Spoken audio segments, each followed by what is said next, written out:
Karon adlaw sa Miyerkules sa ikakawhaag siyam nga semana sulod sa tuig.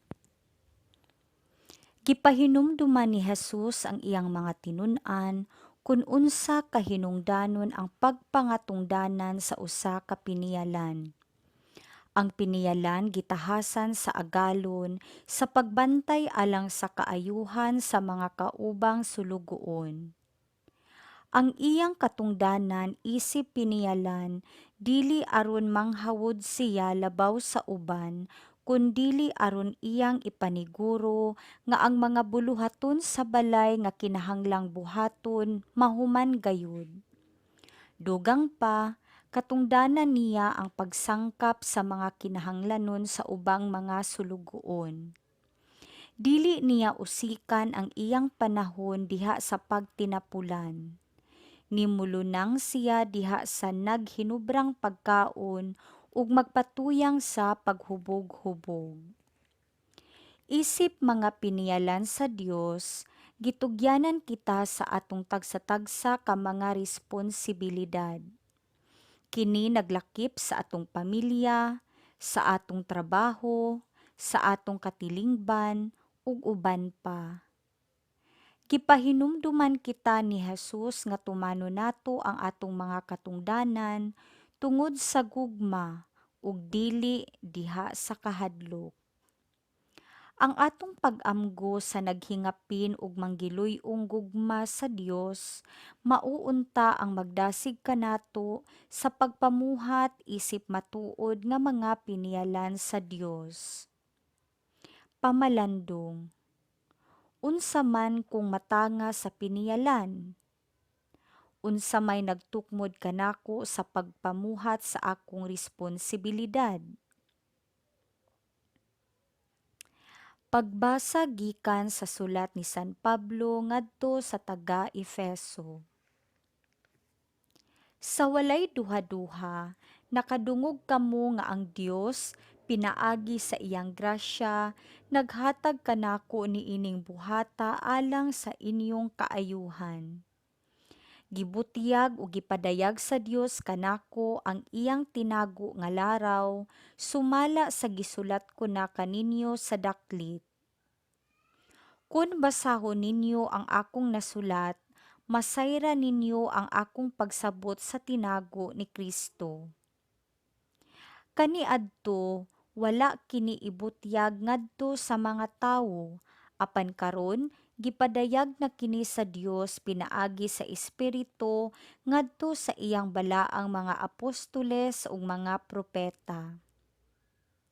Ang tinago mao nga pinaagi sa ebanghelyo, ang mga dili Hudiyo sama sa mga Hudiyo makadawat usab sa mga panalangin sa Dios. Mga bahin sila sa usa lamang kalawas ug makaambit sa saad sa Dios pinaagi kang Kristo Jesus. Gihimo ako nga sulugoon sa ebanghelyo tungod sa linain nga gasa sa Dios nga gihatag niya kanako pinaagi sa iyang gahom. Ako ang labing ubos sa tanang katawhan sa Dios, apan bisan pa niini, gihatagan ako sa Dios niining pribilehiyo sa pagsangyaw ngadto sa mga dili Hudiyo sa maayong balita mahitungod sa dili masukod nga bahandi ni Kristo ug pagpakita sa tanang tawo sa tinagong laraw sa Dios. Sa nangaging panahon, wala ibutyag sa Dios nga maoy nagbuhat sa tanang butang ang iyang tinagong laraw aron pinaagi sa simbahan masayran karon sa mga pangulo ug kagamhanan sa kalangitan ang kaalam sa Dios diha sa nagkalain-laing paagi. Gihimo kini sa Dios subay sa iyang walay katapusang tuyo nga gituman niya pinaagi ni Kristo Jesus nga atong Ginoo. Pinaagi sa atong pagkahiusa ug pagtuo kaniya, makaatubang na kita sa Dios sa walay panagana. Ang pulong sa Ginoo. Salmo responsoryo. Magkawos kamo nga malipayon, gikan sa mga tuburan sa kaluwasan. Sa tinuoray ang Dios mao ang akong manluluwas, masaligon ako ug wala ako'y kahadlok. Ang akong kusog ug ang akong kaisog mao ang Ginoo, ug siya mao kanhi ang akong manluluwas. Magkawos kamo nga malipayon gikan sa tuburan sa kaluwasan. Magkawos kamo nga malipayon gikan sa mga tuburan sa kaluwasan. Pagpasalamat kamo sa Ginoo, isangyaw ang iyang ngalan, taliwala sa kanasuran, ipahibalo ang iyang mga binuhatan. Isangyaw unsa kahalangdon ang iyang ngalan. Magkawos kamo nga malipayon gikan sa mga tuburan sa kaluwasan. Awitig kadayganan ang Ginoo tungod sa iyang mahimayaong mga buhat. Ipahibalo kini ngadto sa tibuok kalibutan. Singgit kamo nga malipayon o syudad sa Sion, kay halangdon diha sa inyong taliwala ang balaan sa Israel. Magkawos kamo nga malipayon gikan sa mga tuburan sa kaluwasan.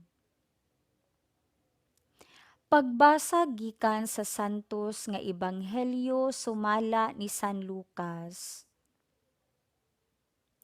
Si Jesus miingon sa iyang mga tinun-an, "Timan-i kini, kun nahibalo pa ang tagbalay kanusa moabot ang kawatan, dili gayud siya motugot nga lungkabon sa kawatan ang iyang balay. Busa kamo usab kinahanglan mangandam, kay ang anak sa tawo moabot sa takna nga wala ninyo siya paabuta." Unya miingon si Pedro, "Ginoo, nagsugilon ka ba niining sambingaya alang kanamo lamang o gitumong mo ba kini alang sa tanan?" Ang Ginoo mitubag, "Kinsa ba di ay ang buutan ug maalamon nga sulugoon? Siya ang tugyanan sa iyang agalon pagdumala sa panimalay ug paghatag sa ubang mga sulugoon sa ilang pahat sa kalan-on sa husto nga panahon. Bulahan kadtong sulugoon nga makaplagan sa iyang agalon nga nagtuman niini sa paghiuli niya. Sultihan ko kamo, ang agalon maghimo ni adtong maong sulugoon nga tinugyanan sa tanan niyang katigayunan. Apan kun kadtong maong sulugoon moingon sa iyang kaugalingon, dugay pa moabot ang akong agalon, ug unya musugod siya pagpamunal sa kauban niyang mga sulugoon nga lalaki ug babayi, ug magpalabig kaon og inom ug maghubog-hubog. Ug unya mahibalik ang agalon usa ni ana kaadlaw nga ang sulugoon wala magpaabot kaniya ug sa panahon nga wala niya hibalui, tagud-taguron siya sa iyang agalon ug pahiagumon sa gidangatan sa ubang ligoy nga sulugoon. Ang sulugoon nga nasayod unsa ang buot ipabuhat kaniya sa iyang agalon, apan dili magandam ug dili magtuman sa ipabuhat, silutan sa daghang latos. Apan ang sulugoon nga wala masayod unsa ang gusto sa iyang agalon ug makabuhat og butang nga tungod niini angay siyang latoson, silutan sa diriyot nga latos. Ang tawo nga gihatagag daghan, paninglag daghan. Apan ang gihatagag daghan pagayod, paninglan usab ug mas daghan pa. Ang Ebanghelyo sa Ginoo.